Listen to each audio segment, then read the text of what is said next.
This episode of The Payload is brought to you in partnership with Legion by Lenovo and Intel. Find out more about Legion by Lenovo on Facebook and Twitter at Legion by Lenovo. Enjoy the show? Support The Payload on Patreon for exclusive content, access to game nights and giveaways, and more. Head on over to patreon.com/Payload Podcast to find out how you can get involved. Join our Discord community, find new friends, review VODs, and discuss esports and strategy on our Payload Podcast Discord at discord.me/Payload Podcast.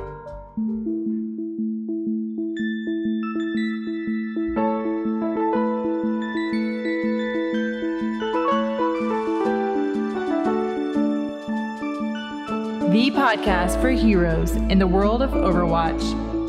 This is The Payload.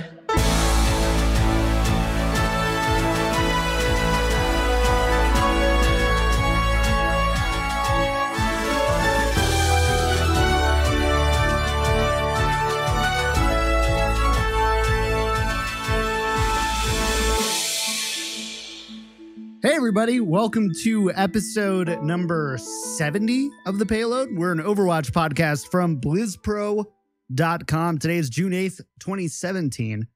From Denver, Colorado, I'm John Horstman. With me, of course, is the wonderful podcasting crew. First, let's head on over to Mercy Mainville, California with Rosh. Hey, Rosh. At least you got the state. I don't even think you normally say the state. I'm not sure. I think you just throw out a random name there. I say the state, no joke, every single week, and you always make a point about it. So I don't understand. No, I'm glad to be here, even if one of the co-hosts on the show can't figure out where I live. I'm still glad to be here, and I'm still glad to do these weekly podcasts. So I'm excited to get into the notes this week. Can't or won't. Either way, good to have you, Rosh. It feels like it's been a while, but good to have you back. Jimmy Bloxham from Camarillo, California. How you doing, buddy? I'm good. Wow, we had a jam-packed weekend of Overwatch esports. And yeah. Holy Overwatch smokes, esports. Overwatch esports. But yeah, it's been a good week. It's been a really good day. I'll say more later when I can, but things are going well. Good, man. I'll just say that. It's only taken 70 weeks, but Jimmy has stopped talking about what we're going to talk about in the introductions. You've heard it here. Thank you, Jimmy. Thank you. He can stay. It's called teasing. It's called the art of the tease. It's true. Anyways, well, hey, welcome to both of you. Welcome to myself. We've got a really fun show. There's a lot going on. It feels like a lot of monumental, like, shaping moments in Overwatch are going on right now. We're starting to really get into, like, the really hard-corded deal with competitive mode. We're going to talk about that in a bit. We've obviously got Overwatch Contenders, the development league for Overwatch going on right now. And so that's also all happening. So there's just a lot of cool parts to be a part of, and we're doing our best as Overwatch documentarians. No, that's not a thing. We're just gonna let that one. We can make it be a thing. We're Overwatch scholars here, documenting the history, the building blocks, the foundation of Overwatch. So it should be pretty fun. We've got a heck of a show for you. But first, let's talk our Rosh. Sorry, is your dog named Jeff? Because we'll wrestle with Jeff. It's every time we start the show. Like every time, I was just sitting here and I had to actually look at the stream to see if it was in the camera, and it is. So I swear, it's every week. As soon as we start the podcast, she has to hop up onto the bed and go crazy. I swear she hears my voice change, how I talk on the podcast, and she goes nuts. She hears Jimmy's soothing voice, and she's like, "Oh, it's time to do a show." Anyways, yeah, basically. Maybe that's Hammond, and she's actually telling us that she's the new hero in Overwatch. Exactly. There we go. A dog hero? First. Yeah, exactly. Yeah, we're good. Interesting. Well, let's talk about our weeks in Overwatch. Jimmy, let's go to you first. What have you been up to this week in game and that good stuff? Avoiding competitive still. I will probably do them this week though. Get my placement matches done. But I've been playing a lot of arcade. It's way less stressful and it's just fun. It's been really fun. Obviously we're gonna talk a little bit more about that later. But yeah, just the what's the mode where everyone has like a huge amount of health? I forget what it's called. Mayhem. Oh yeah, Mayhem. That's been a lot of fun.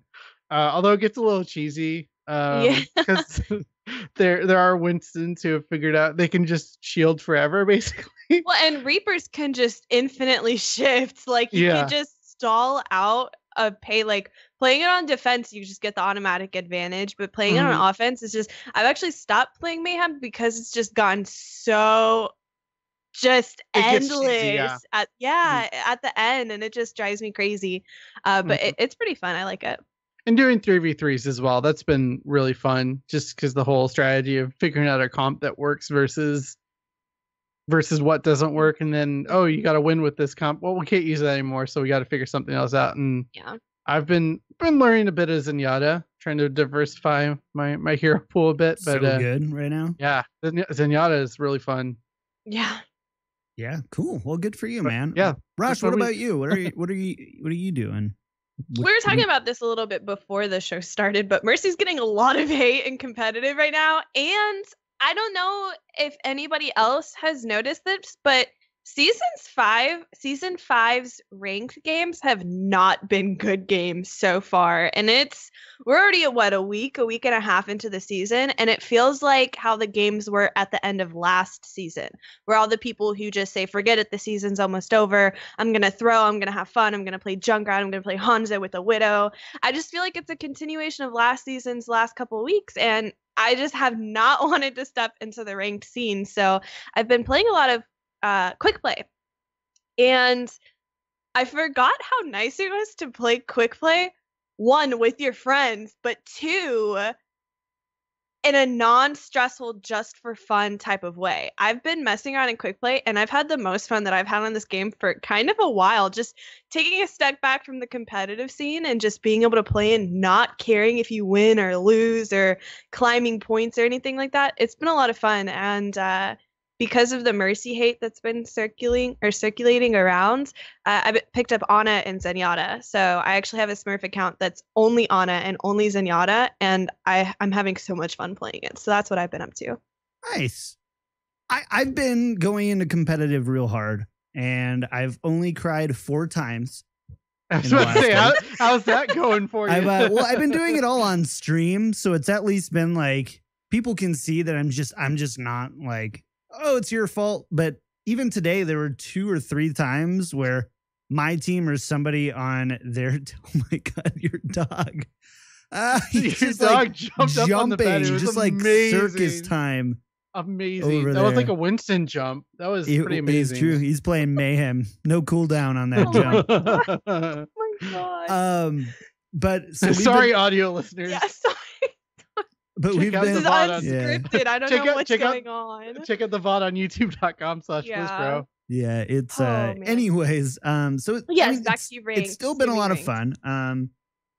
We talked about it before on my 2 accounts. They were placed 700 points apart, and I've almost got my lower account up to where the higher account is now. So that's been pretty fun. And so I'm still climbing. I climbed 350 points yesterday, so that was a pretty decent day. And so I don't know. I've been having fun. We're gonna talk about it in a little bit, but like they definitely need to start penalizing levers and throwers. Just start throwing down the hammer. Earlier today we just had a diva who, no joke, was literally just jumping off the map for the team. Just like, why? That's like, awful. Why would you ever, like, I get it. I'm honestly, like, I get if you want to play a hero, nobody else wants you to play it, but you want to play it anyway.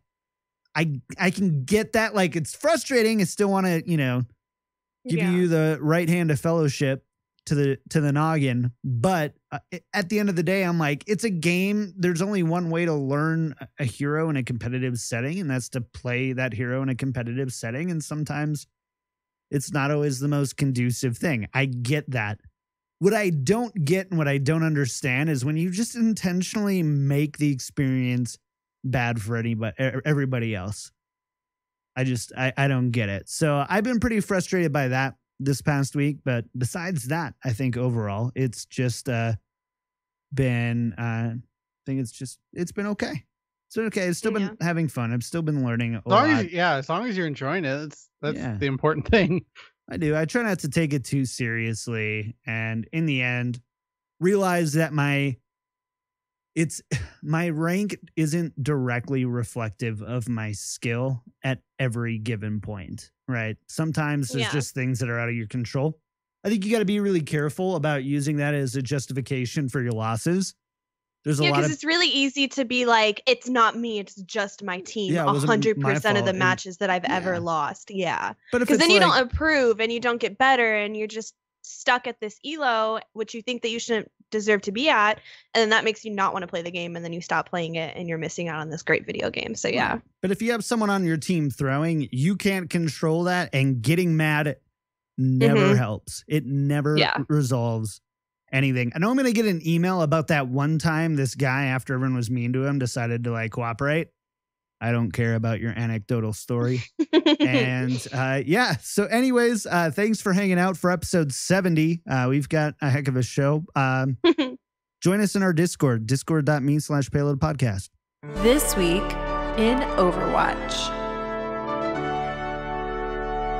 Before we get started, we do want to thank our friends of the show. Actually, our MVPs, Our MVPs, Shadoe, J.A., Correl, Liam O., Stuart J., Liang Z., Jacob S., and Adam W. Thank you so much for your support of the show. If you enjoy the Payload Podcast, want to support, get in on some really sweet access, or get in on some access for some really sweet perks. We've got a game night. We decided the days. Do you guys have that open in Discord? I forgot to put it down. But we've got a special, we have a patron game night coming up. What day was that? I'm looking at it right now. June 18th at 6 p.m. Pacific time. June 18th, 6 p.m. Pacific time. And that time is, or that day is Sunday. That's Sunday, June 18th. We're not doing a consistent night, so hopefully we can hit kind of random nights so that people can join. It's like, oh, Sunday night's my church night, I can't go. Well, it won't always be a Sunday night. So we'll do our best to announce it the first show of every month so that you know when that is and have some time to plan. If you're a patron, you get priority seating into the patron game nights, but any other open spots we have, any listener is welcome to come hop in and play, and we'll be streaming it. So you'll also be able to hang out and watch it, make fun of Jimmy playing Winston, all that kind of stuff. So June 18th, 6 p.m. Pacific time. It'll probably be on, I don't know if we'll just all multi-stream it or whatever. It'll for sure be on twitch.tv/KickedTripod. And if Rosh wants to stream it, or Jimmy, it'll be on theirs too. So, all right. There's number one out of the way. We got the Patreon out of the way. It's double XP weekend and it starts now. So if you want to grind out those anniversary loot boxes, now is the time, because you're going to grind them out twice as fast as you would normally. How awesome is this, by the way, that they do a double XP weekend during an event? Yeah, that's what I'm so happy that they've done that, because I think that they have done a double XP weekend previously. That was going to be my question, was have they done one before? I can't remember. Maybe it was a free Overwatch weekend that I'm confusing it with, but it's really cool of them to think, oh, there are these amazing loot boxes that have something for every character and all of these icons in it. Let's throw a double XP weekend in there too. I know that me personally, I'm going to finish leveling my Smurf, but I'm also going to grind out a ton of quick play and just fun matches to really utilize this double XP weekend so that I could get more anniversary loot boxes, which it has to be a good idea if I'm grinding to open loot boxes. Like, you have to know that these are good loot boxes. So I'm super excited. I'm going to be playing a lot of Overwatch over the next few days. Okay, playing devil's advocate really quickly. Yes, the loot boxes are nice and everything, but people have been using the like players' levels as kind of a gauge on how experienced they are in Overwatch, and this is going to skew it a little bit. Do you think that's a problem going forward, or not really? I don't think so. I usually Like look I said, at hours played, anyways. Usually on a hero, but I have a brain, so not everyone has a brain. I do have a question. Do you guys think that there is any part of this, because they didn't announce this at the beginning of the anniversary event, which they very well could have? Do you think that this is somewhat in response to people feeling that there was a lackluster drop rate from the loot boxes, and to hopefully kind of save some of that? So. That's a good point. The complaints that not personally me, but I brought them up on the show about all the emotes being epics. And so they were going to be relatively rare compared to some of the other ones. So yeah, I think it's a bit in response to that. They obviously don't directly say that in the announcement. They're just like, hey, double XP, have fun, guys. Right. So, I mean, I think either way, it's fine. Have fun this weekend. Play with your friends, play with your family, earn some loot boxes, and get that loot, yo. So that's going on this weekend. That goes on till June 12th. I don't have the exact time, but 11:59 p.m. Pacific. There you go. Good old Jimmy. Old reliable. So that's going on. And then also this is something we might spend some time on this. We'll try not to get too much into into this wham. But Overwatch currently has a ranking and placements problem and a lever problem.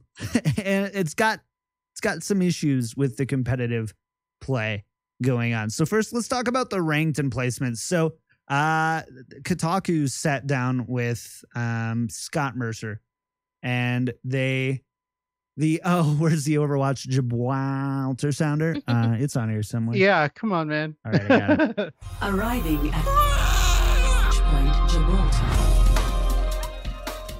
All right, there we go. Anyways,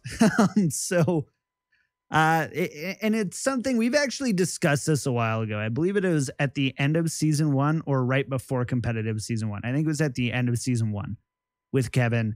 And we were talking about placements and where you should place in respect to where you finished last season.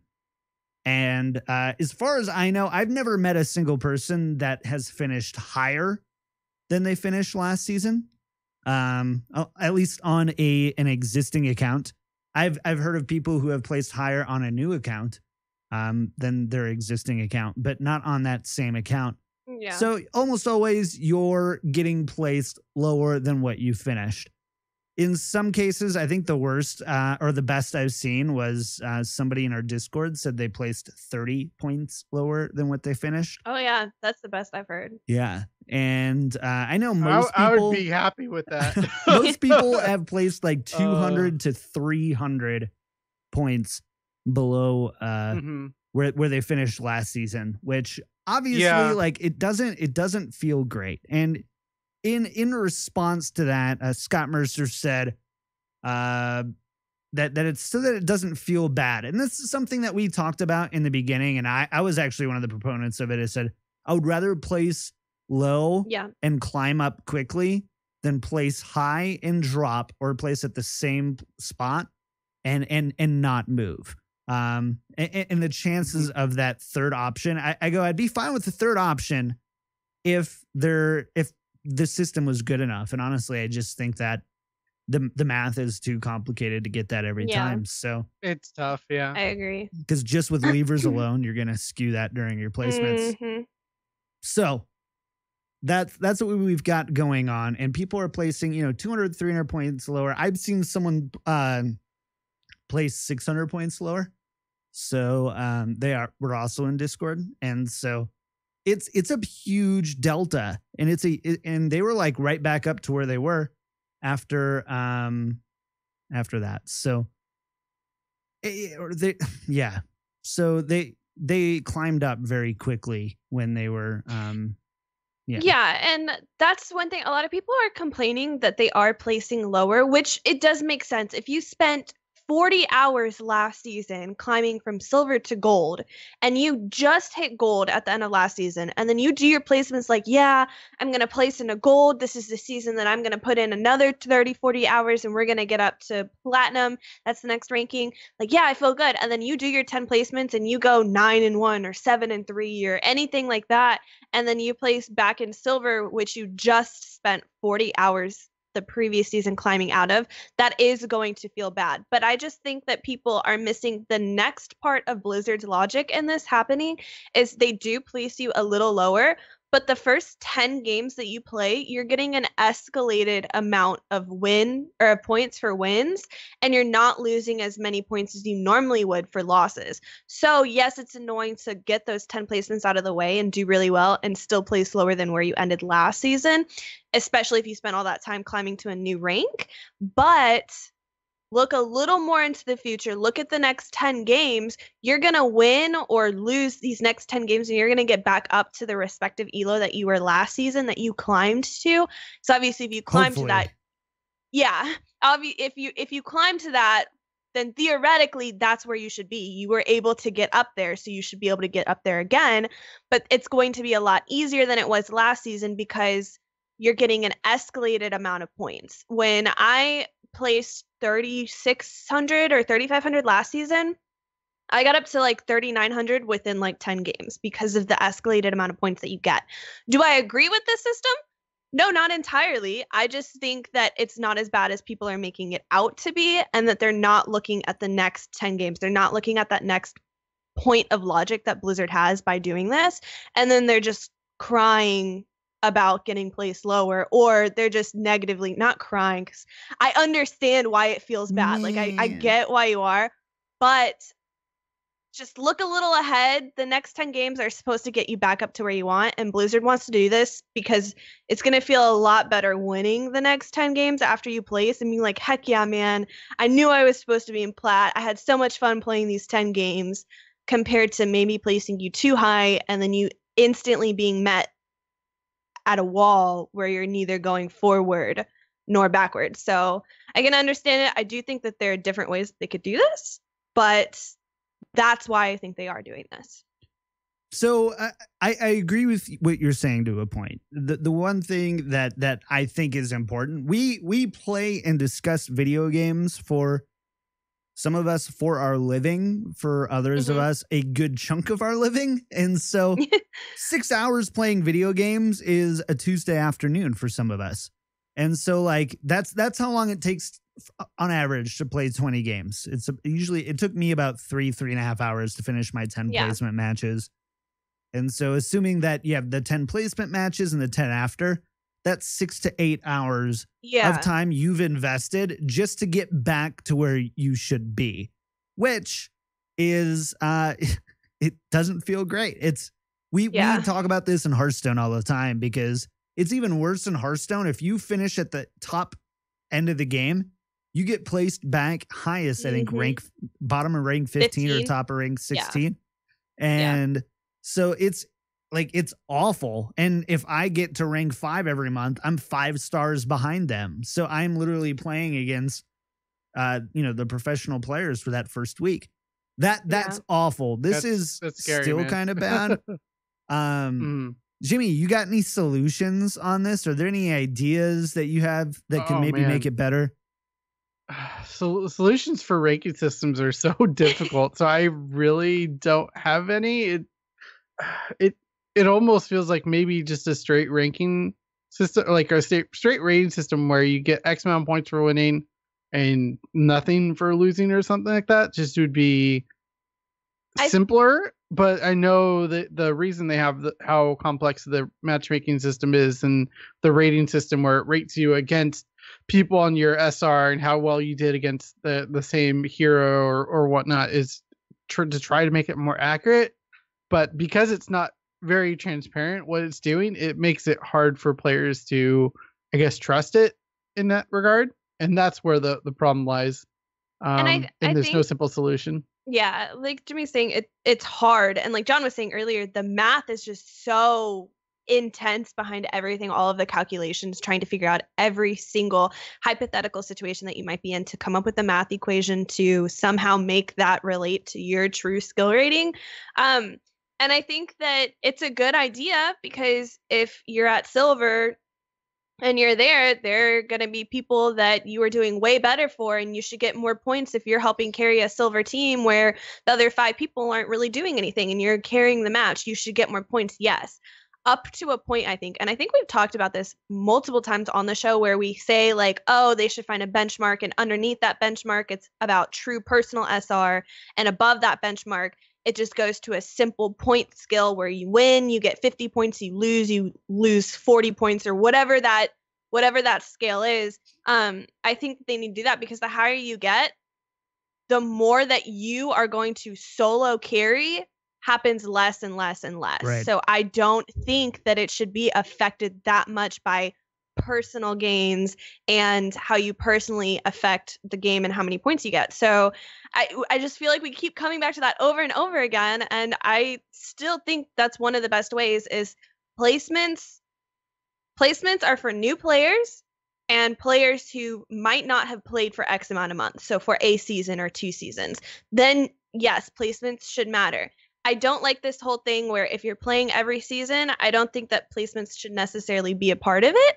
And if they do keep the placements there, and involved with you having to play the 10 games at the beginning, I think that it should go back to what we've talked about for multiple weeks, where maybe under 3,000, it's a personal gain or personal loss based on your performance. And after 3,000, it's a set amount. That way you know exactly what you're getting each time. Because calculating personal gains at 4K MMR is insane. Like, how do you calculate how much better you're doing than these professional players, these people who play for 12, 13 hours a day? So I think that's my best answer, solution, thing that they could probably strive towards. Cool. I have a couple of solutions I want to run by you guys, and I want to see what you guys think. So, first, placements. Shut up, Jimmy.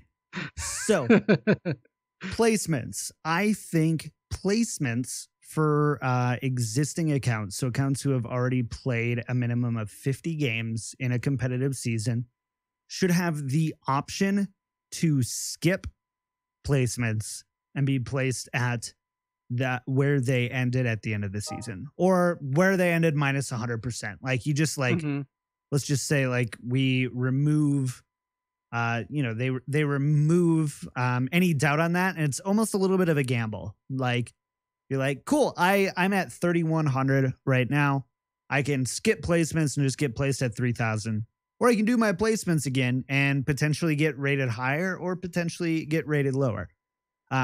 You have to have enough games. So like I said 50 games, but you could easily do the math on what the proper amount of games are.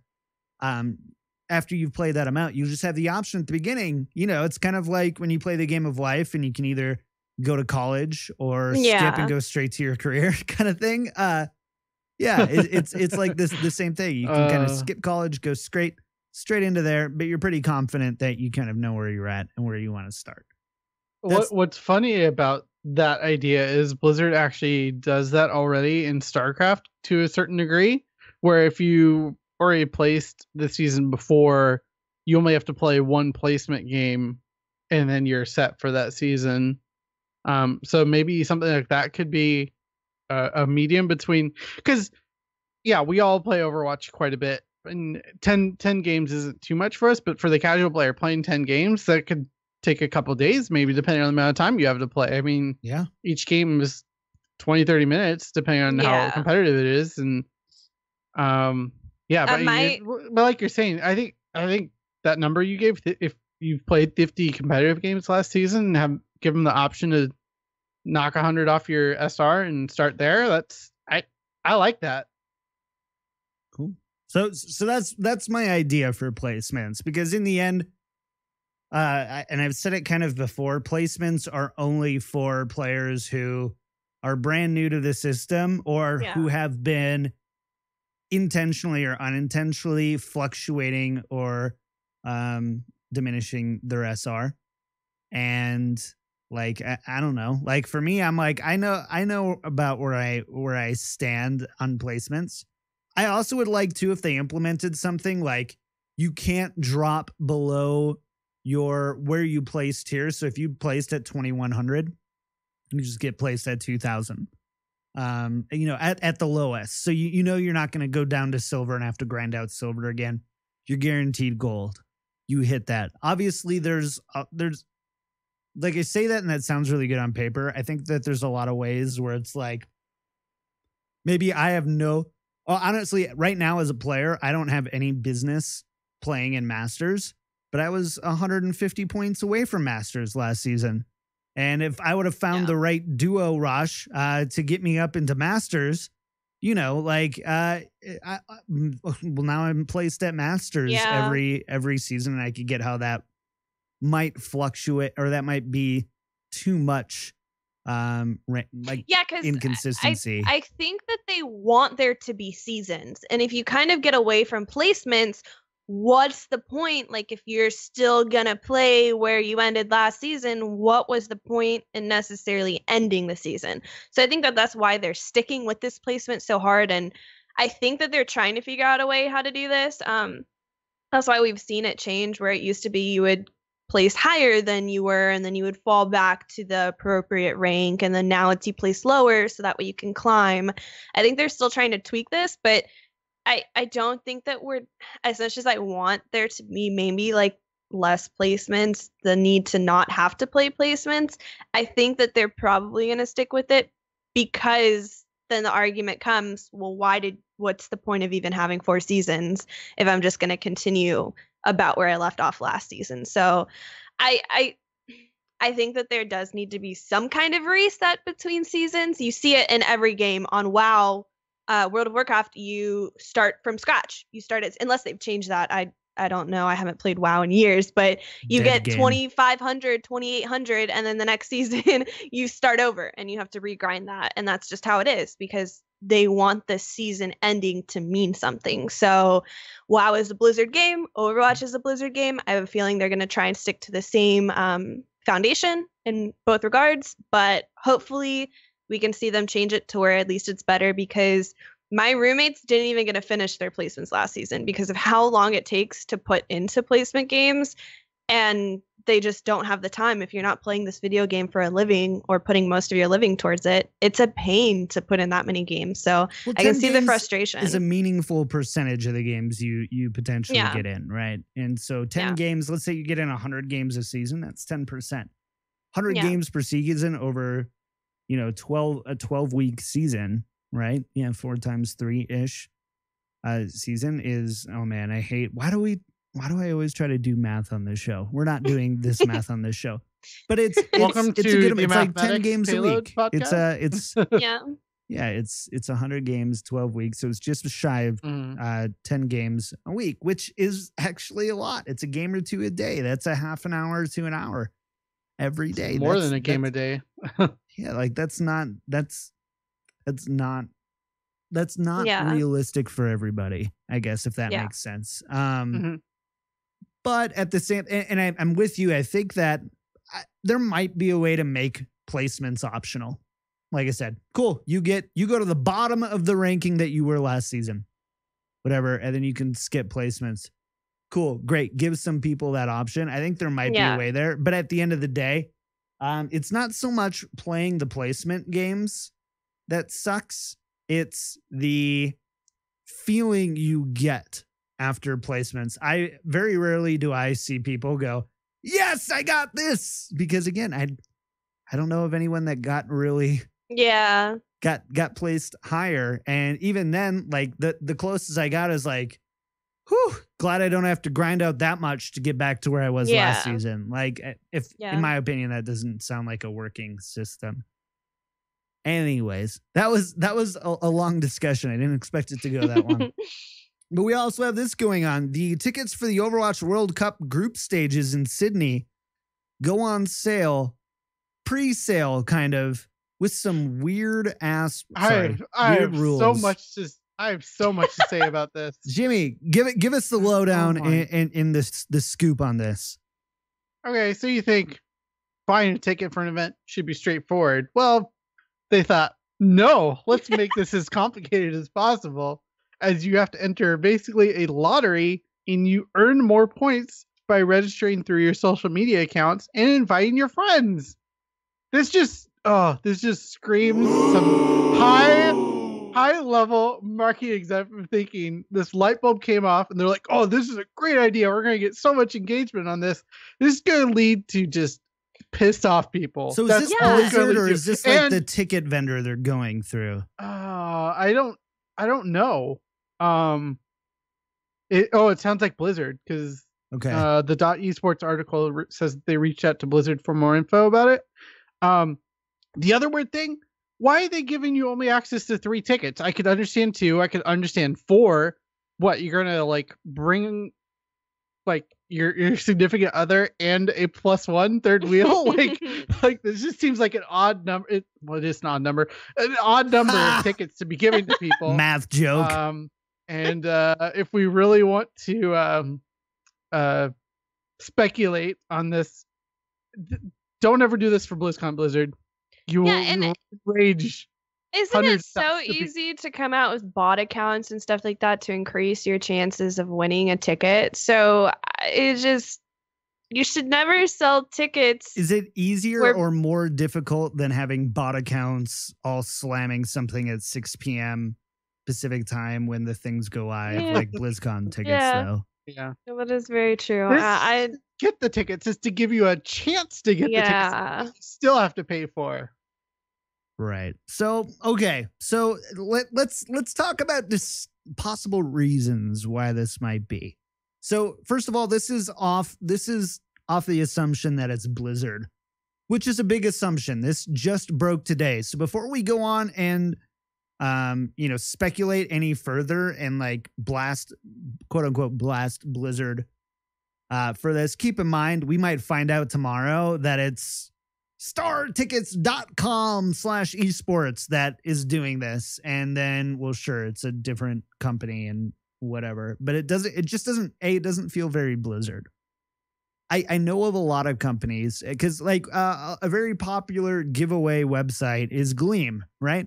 And Gleam is essentially the same version of this. The more different website or basically the more different social media accounts you follow, and you can subscribe, and then if you retweet, you can get like different entries into it, and it's to gain visibility for the giveaway, to help the company doing the giveaway get like a foundation for essentially get what they want from that giveaway, which is people interacting with their brand. But this is Blizzard we're talking about. This is 100 million accounts for World of Warcraft Blizzard that we're talking about here. It's not like they have to reach in and be like, oh, we need to make sure that we start building a database for Overwatch League. That doesn't really make sense to me. The only thing I can think of is they're trying to get a more active database for esports interested accounts, and that's kind of what they're doing. And even then, that's a far stretch, because all you have to do, Blizzard, is put something on my launcher and say, are you interested in Overwatch League? Are you interested in Overwatch World Cup? That's all you have to do, and I'm going to click it. You don't have to make me stand in line. I read this article again. So the tickets actually do go on sale to the general public on June 20th. I guess this is just to get early bird tickets. It's like a pre-sale thing. It's this to is encourage the only way to get tickets. Yes. There we go. It's still weird though. It's still weird. It's just like, why? Like, why? I wish they at least would have said like, so that we can do this going forward. We've also, supplied a pre-sale thing. But anyways, that's kind of weird. Any other thoughts on this? When do they go on sale? The pre-sale sale, 15th of June. There it is. Cool. 15th of June, and straightforward sale June 20th, and that's for the World Cup group stages in Australia, Sydney, Australia. So that's going on. Let's go. That was kind of esports news. Yeah, right. If Bluesboro wants to send me to cover the event, I will happily go. Yeah, absolutely. Jimmy, we're going into Overwatch esports. It's your week.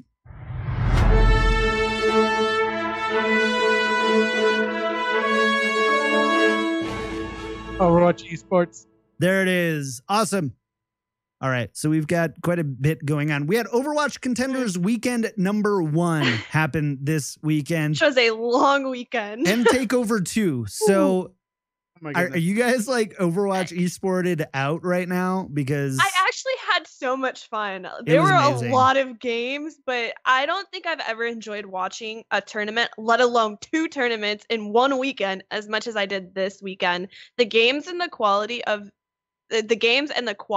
these games were just so good. It's probably the most fun. And Apex is kind of hard to beat when your favorite team is playing in Apex, but I had more fun watching these 2 tournaments than I did watching Apex last season. So it was good. Yeah, I actually had a birthday party for a friend that I went to on Saturday. I was thinking, oh crap, I'm gonna miss the Overwatch stuff. But he's a big Overwatch fan too, so we had it on in the living room the entire party. So it was a lot of fun. It was especially fun to watch with someone else who's really into Overwatch as well, and they actually listen to the podcast too, so it's kind of fun. So thanks, Joel. Happy birthday, Joel, again. Happy birthday, Joel. Yeah, Joel? It was really fun. It looked the contenders looked really well, really good, just because the production value that you expect from Blizzard was there. The only thing that I could kind of take away as a constructive criticism of Overwatch Contenders is just about the Overwatch UI, which I know that they're working on right now. The score is so tiny. It is so tiny to see how much time is left, what the score is on the current map. It's like, especially if you're watching on a TV in a living room, that information just isn't readily available or very obvious. Yeah. Especially for people who don't watch Overwatch normally, because at the party there were people who don't watch Overwatch normally, so we were explaining what's going on there, and it was it's just a lot to process at once. What did you guys think of all the third person camera angle?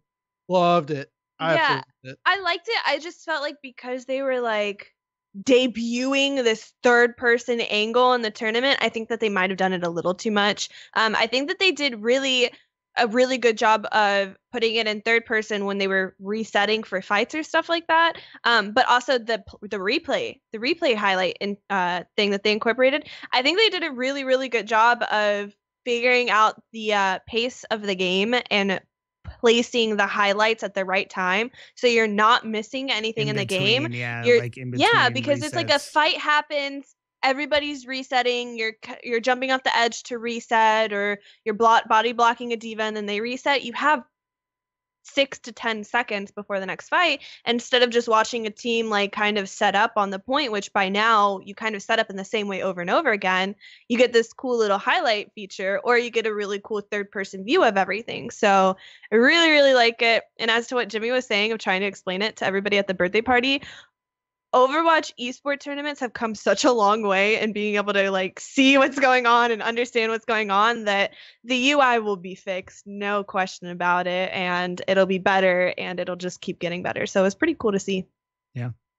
Something to note too is that they actually only had 2 spectators for this past weekend of Contenders. So they used the extra camera angles, the turret cams, a little bit more freely, because you've only got 2 people swapping between all these different angles. Jamerson just got here in Denver today, I know. So I know the rest of the crew is getting in for Overwatch Contenders weekend too, which is EU coming this weekend. And they're going to have more spectators. There's a small chance I might be there for a good. Wait, they're broadcasting. They're broadcasting from Denver. Yep, it's Carbon Entertainment, which is based in Denver. Oh, interesting. Yeah, so Carbon Entertainment is doing it. They did the Carbon series earlier on, and that was with ZP, Hexagrams, and Gil Frost.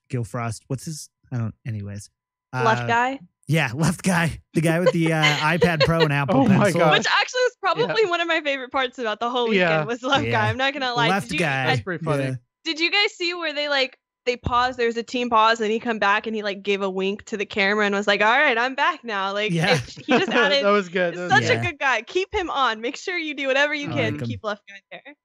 Good old left guy. So, anyways, so that'll probably change a little bit. I know they've got more spectators and more camera angles, more what's the word? More commentators going. Jamerson's going to be there. I'm really excited for him to bring his energy to the tournament, because if you've heard Jamerson cast, dude's got some pipes, man. Yeah, and, he's going to really bring it.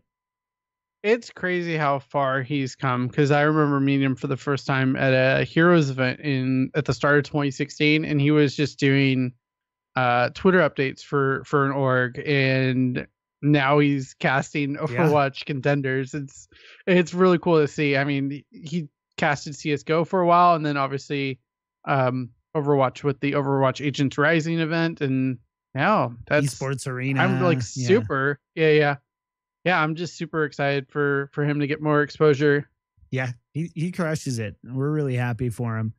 So Jamerson's going to be there. There's going to be a few others there. They've got a really all-star cast of commentators that's going to be there this weekend. But let's talk about the NA weekend for a second. So first and foremost, there were some really surprising teams that did really freaking well. Some not so surprising teams, but let's talk about a few. So first, we do have our top 16. Did I put our top 16 anywhere? Yeah, you. You got the link to the perfect. Yeah. So really quick, it's Cloud9, FaZe Clan, LG Evil, Kangarna, which we haven't heard much from them since they disbanded earlier, right? And then they reformed, and then FNRGFE.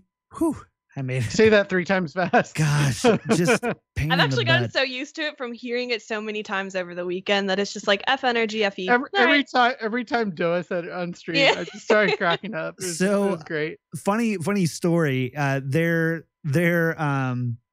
Their logo is a corn dog with like a dog's head at the end, and FNRGFE. Mm-hmm. Oh, a wiener dog's head. Yeah, wiener dog. And supposedly it wasn't professional enough. Same with Kelvin and the Chipmunks. And I guess some people at Blizzard actually made them more professional logos so that they had it for the matches. That's so funny. FNRGFE, you guys get paid. Renegades, Selfless Gaming, Yikes, Immortals, Toronto Esports, CLG, Hammers Esports, Tempo Storm, Envision Esports, and Team Liquid. So that's the 16 that we're going to see go into the group stages in just a few weeks.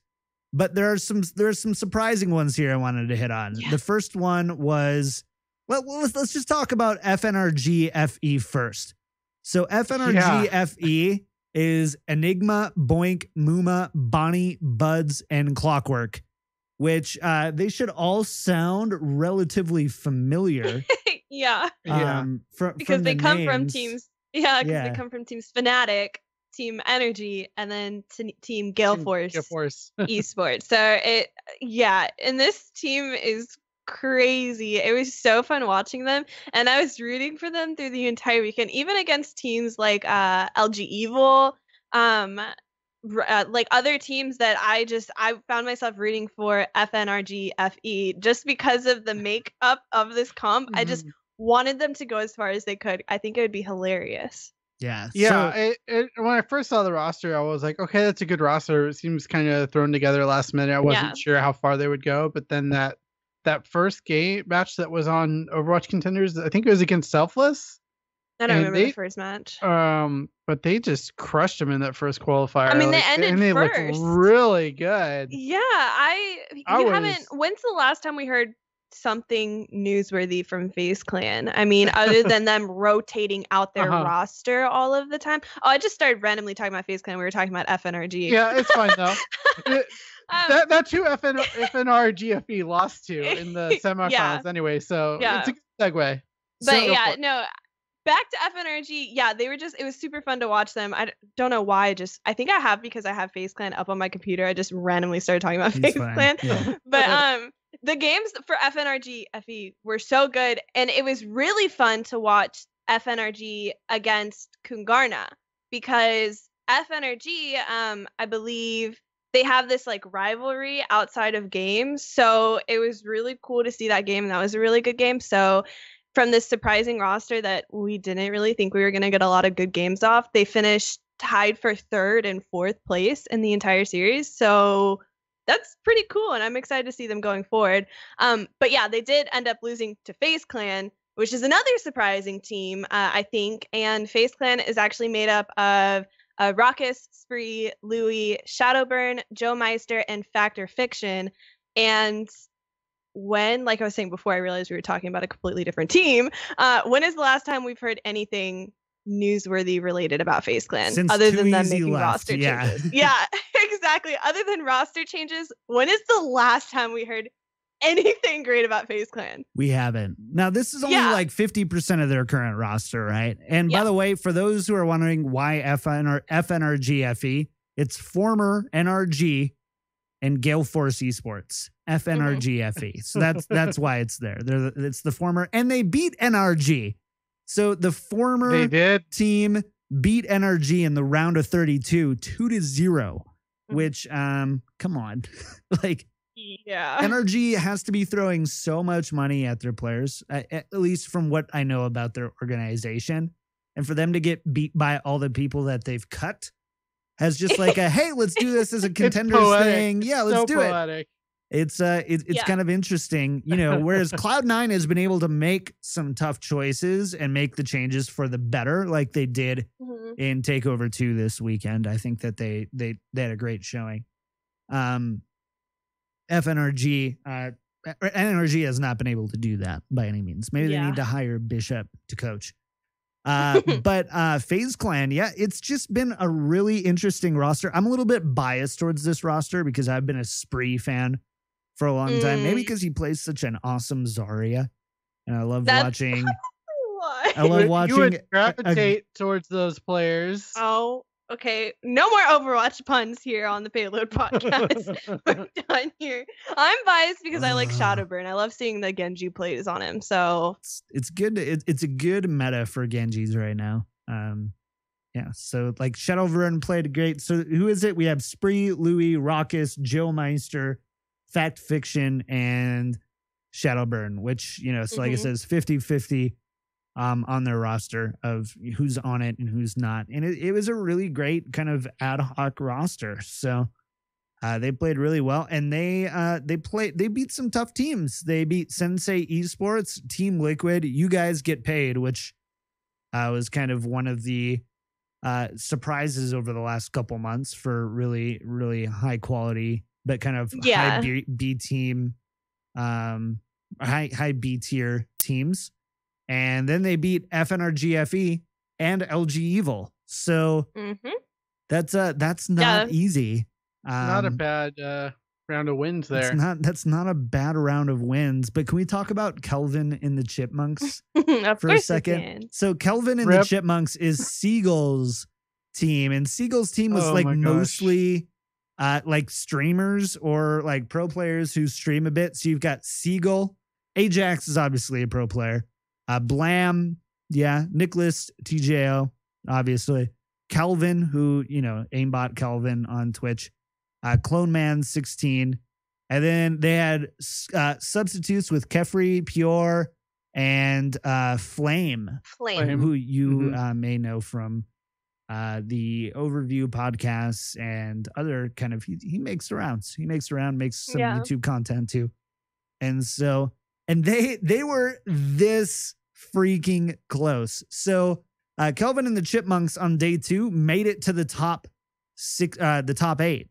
But because that 8th spot is reserved for Cloud9, so only the top 15 teams actually go to the group stages. So Cloud9 is the 16th slot.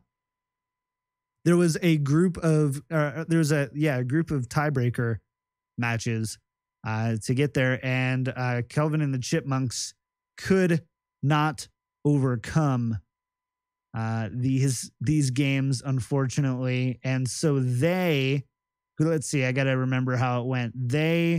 Kelvin and the Chipmunks lost to CLG 2-0 to go against Tempo Storm, lost to Tempo Storm 2-0. So Tempo Storm is in. And then Envision Esports beat Team Liquid, which did you guys hear the Reddit thread about the comms from that deciding fight? No. It is ridiculous. Whoever's point of view it was just like, if you ever watched those old WoW rating videos where they're like world first mythic or whatever, and it's just a bunch of dudes screaming and yelling into microphones. That's what it was. It was awesome. So I definitely recommend to go check that out. But then, so Team Liquid played Kelvin and the Chipmunks, and they got 2-0'd there. So, I mean, they went 0-6 over their last 3 matches. But for kind of a ragtag team of let's put it together a week or 2 in advance and let's go compete at a high level, they did a great job. They made it farther than NRG did. So, when it comes to those types of things, it was pretty interesting overall. Yeah, one thing that I do want to say about it was top 16, right? That's what it came out to be. Yeah, top 16 teams. One thing I do want to say about the placements and about where teams place, I don't necessarily believe that the seeding for the top 16 necessarily means these teams that are 1st, 2nd, 3rd, 4th, 5th place are better than the 12th, 13th, 14th, 15th, 16th place teams. Sure. Because for these games, you only had to, or for these teams playing, they knew that they only had to win X amount of games and that there were going to be 16 top teams going. So I don't really think that a lot of these teams necessarily brought their A game for 100% of the matches. I think that some of these teams might have known, okay, well, we've already established that we have seeding in the top 16, so we don't necessarily have to try hard through these. We can bring our A game during the top 16, the semifinals, and everything past that. So I don't think that FaZe Clan, even though they finished number 1 seed in the top 16 of these teams, I don't necessarily think that they're going to beat the top teams that are in this. I think that it will be drastically different once we get into the next group stages. So I think it'll be really interesting to have a list of the seeding from the top 16 right now and to compare it to a list of where all these 16 teams end at the end. So I think it'll be really cool. And I think that teams will definitely move up and then other teams will fall in the standing. So I'm pretty excited to see where all the teams end up. Yeah, it'll be interesting to see how it plays out. Slightly related, but what are your guys' feelings on everyone's battle tag being put on Blizzard's page? Dang, dude, that has to I didn't suck. even think about that. I was just looking at that the entire time, and that had to be. I didn't even think about that. That is a pretty big feels bad, man. And it also goes straight to their career page too, which is kind of interesting as well. Yeah, it's tough, right? Like at the same time, all these people could easily sign up on an alt account or something like that. At least these big teams, like the big players, they have the money and time for second accounts. So it's not like, oh, poor me. It's more for the other there was 700 teams signed up for NA. And it is kind of interesting to see them put the actual battle tag number, which makes me think that they used this. They might have used this website for directing and getting the managers to each match as well, so that they could add everyone and get everyone into the custom game and things like that. I'm sure. But it's a difficult thing, right? So how do you do that? And at the same time, it's an interesting way to do it. So we'll have to see if they change that going forward or make it that only one person from each team has access to the actual battle tag parts, or only if you're in the tournament do you have access to these battle tags, which seemingly shouldn't be too difficult to do. But yeah. We wanted to, so we do have Europe coming up, and all the big European teams are going to be there. There's some interesting ones to keep an eye on. Ninjas with Attitude has like Half a Cool, Emil, Reels X, and IPN on their team. So make sure to keep an eye out on them. Keep an eye out on Bazooka Puppies, right? Their logo is amazing, by the way. Right? So sick. That's got Rubicon on it and Kenzie and Meza, Oob, and Clanton, among some other people that I don't know. If you could win on just how awesome your logo is, like they'd be like top 4 at least. Yeah, you had some pretty nice logos. And then Slasher and Winghaven are going to be on Freedom Fighters. So Slasher is a commentator for Overwatch, plays at a high level, and also is a little bit of an internet celebrity. And an interesting one, this is kind of like, if you want another Kelvin and the Chipmunk story, check out Clickbait. That's got people like Valkia, Ryan Central, Queen, AlphaCast, Steak Bake. So YouTubers and players will be going up and playing, and they're all relatively decent at the game. So that's going to be going on there. There's so many teams, though. There's almost 1,000 teams signed up. Yeah. So we normally like speculate. Who do you think is going to win? We're not going to roll those dice. We did want to talk about, and I don't think it'll change from this week to next week. But we did want to talk a little bit about the high-end competitive meta this week, because with Takeover 2 and Overwatch Contenders, there was such an awesome opportunity to grab a lot of information and stats. And because that these tournaments were first party and so highly supported by Blizzard, there was a lot of people watching, tracking stats, writing articles and stories about it. And we wanted to do that this week, but I think we just had a little bit too much fun with the rank discussion.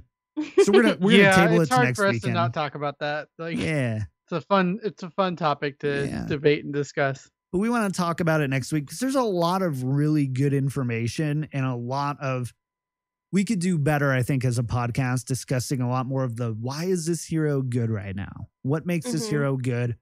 What really gels with this hero? It's really easy to go, they have a Farah, get a Soldier 76. But when you start talking about, why Lucio saw less playtime than before, there's and why a lot Ana more dropped to from go into 80% usage down to 20% usage, it's a really fascinating conversation, and I think that you guys would really love to hear it. Yeah. So we're gonna table that to next week, though, because I don't think that we're gonna have time for it. Surprise, surprise. We do, however, have a couple dev posts to run through really quick before we close out the show. So first, we do have changes coming to mystery heroes to get rid of quote-unquote suiciding to force a hero switch, removing the assemble heroes wait time in mystery heroes because you can't do anything about it anyway. It's stupid to be there. And also, they're asking for feedback on a purely random system like the one currently versus a mostly random system that attempts to randomize but have it not be totally unbalanced.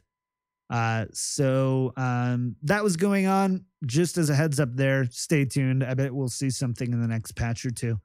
And then also the Overwatch team is looking at increasing the penalty for leaving and going as far as banning people from playing competitive completely. And everybody said, oh, I don't have the right. Sweet. Dang it. Oh, sweet sounder, John. So good. Yes, do it. Do it, please. So that is going to be coming, and hopefully we're going to be seeing some changes to that soon. Blizzard does need to crack down on protecting the competitive nature of competitive play. Otherwise, like, I've had people say, like, go ahead and report me. It doesn't matter. And we just saw this week with Defran, right? So Defran is he's one of the DPS players for Selfless Gaming, and a dang awesome one at that. But he's known for being kind of trolly, kind of I don't want to say a jerk, but playing Trolly like a and jerk. Jerk are the friendly versions of Okay, it. But fair yeah. enough. Fair enough. But this last week, Rosh, what's been going on with like DeFran this last week? I know you've been eating this up. Yeah, it's just because like this is a thing for me. I've been saying for weeks that players with Overwatch it doesn't seem like they're being held accountable for the teams that they're playing with. Teams like C9 in League of Legends and in Counter-Strike Go, all of these other teams, you hold your players to a certain level of respect, and they don't do certain things because they're upholding the organization that they play for. I feel like with Overwatch that hasn't happened, and just today, actually, a player for Selfless, his name's DeFran, is known for streaming and making his slick, kind of toxic comments on stream. Well, and recently in a tournament, he actually just did some things in the tournament that were questionable. And then on his stream, he was doing things and streaming, himself throwing games, not paying attention to competitive ranked, praising other people, his viewers, for throwing his games with him. And while it doesn't seem like that's a lot, like say he only gets 5 people to throw games with him because they're watching their favorite streamer, and if he's doing it, then I should do it too because he'll think that I'm cool and maybe we could be friends. Even if that only happens with 5 people, that per person, that's 5 other people that have to deal with them throwing that one game. So it adds up at the end of the week. And while for the longest it didn't really seem like Blizzard was doing anything to address anything like this, for example, what DeFran was doing was public knowledge. It just didn't seem like they were really doing anything. It seems like they're finally stepping up and putting their foot down, and they're going to figure out ways to address this, which I'm all for, because I think if you play professionally for a organization, it doesn't matter if it's a small, medium, or big size organization, there should be standards to how it goes. And I think that should apply to more people, not just professional players. With a team game, it really sucks to have someone trolling or throwing a match because they think it's funny, because I can almost guarantee that the other 5 people involved in that queued match, which we all know can last kind of a little while, it really sucks for the other 5 people. So I'm happy to see them putting their foot down, and hopefully they'll be able to figure out a better way to address this. And keep in mind, because I mean, there's a very big difference between trolling and throwing.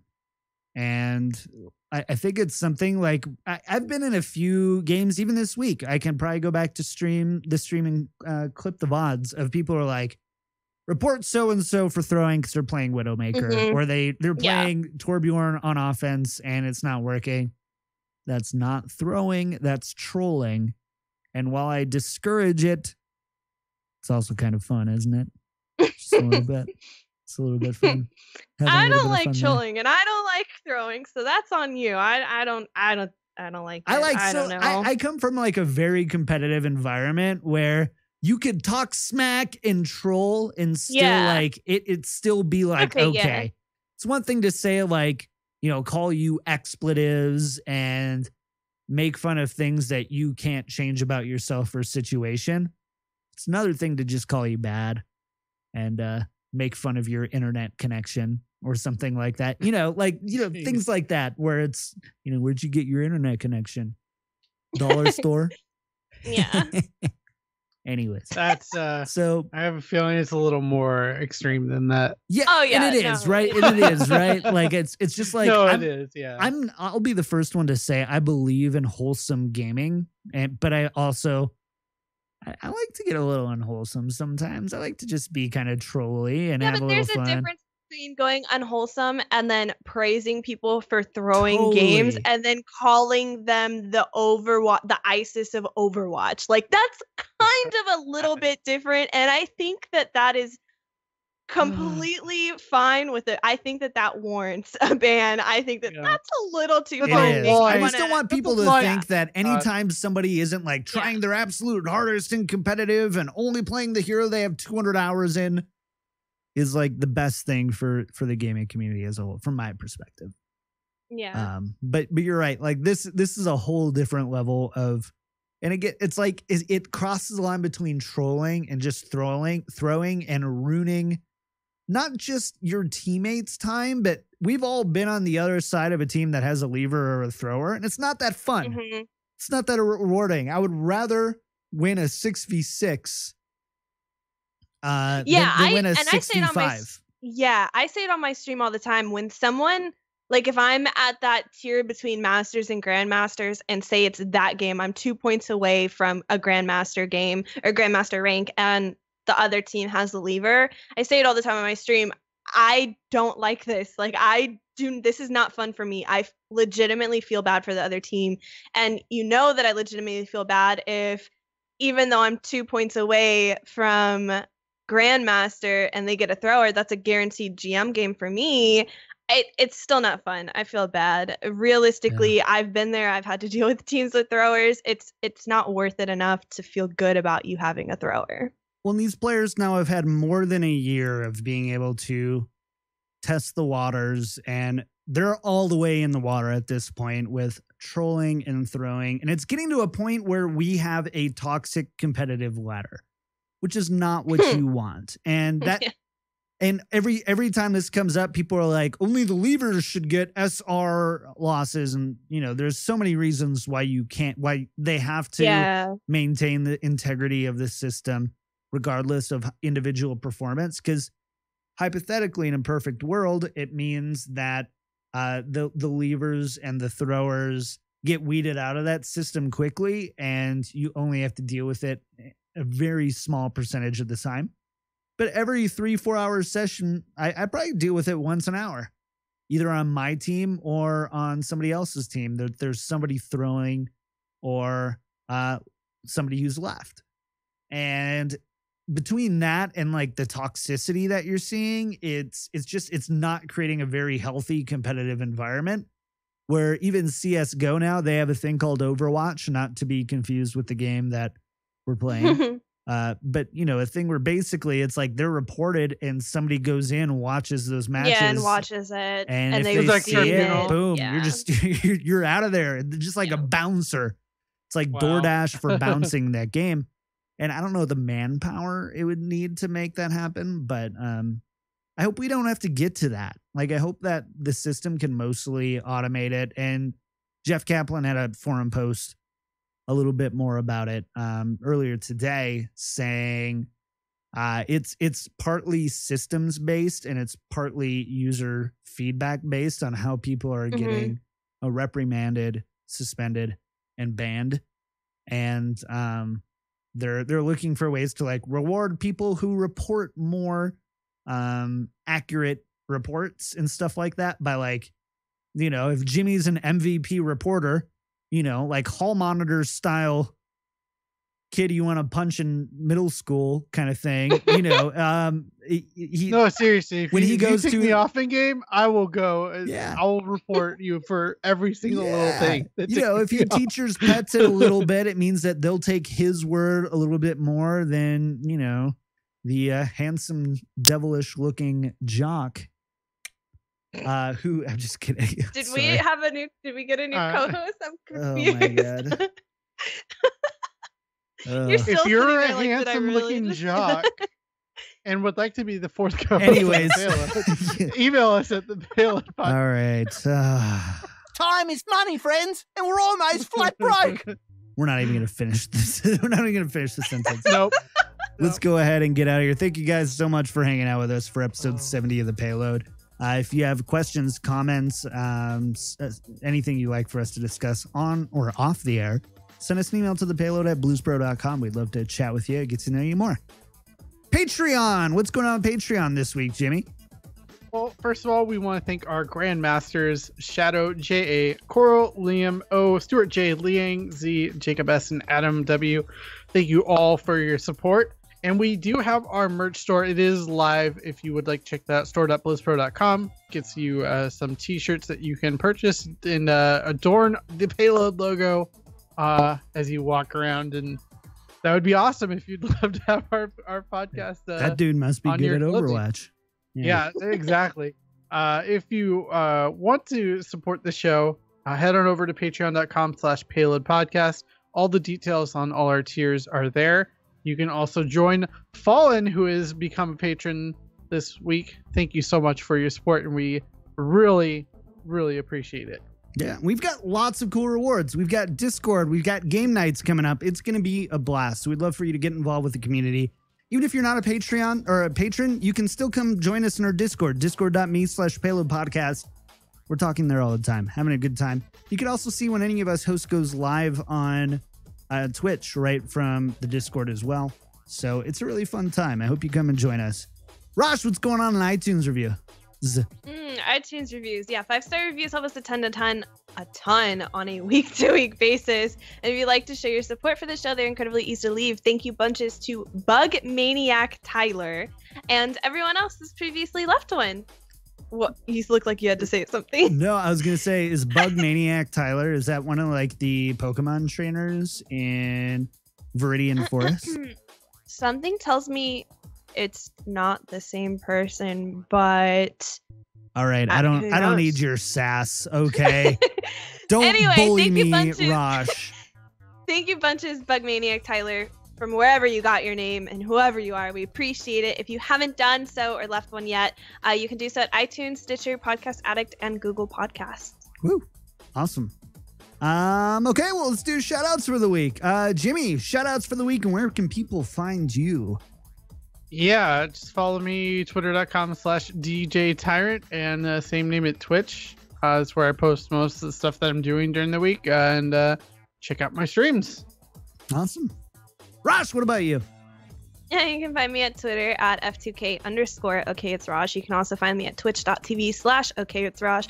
I'm starting a new stream challenge tomorrow. The last stream challenge we did was 29 days of streaming in a row. So I'll talk more about the stream challenge tomorrow on stream, I guess.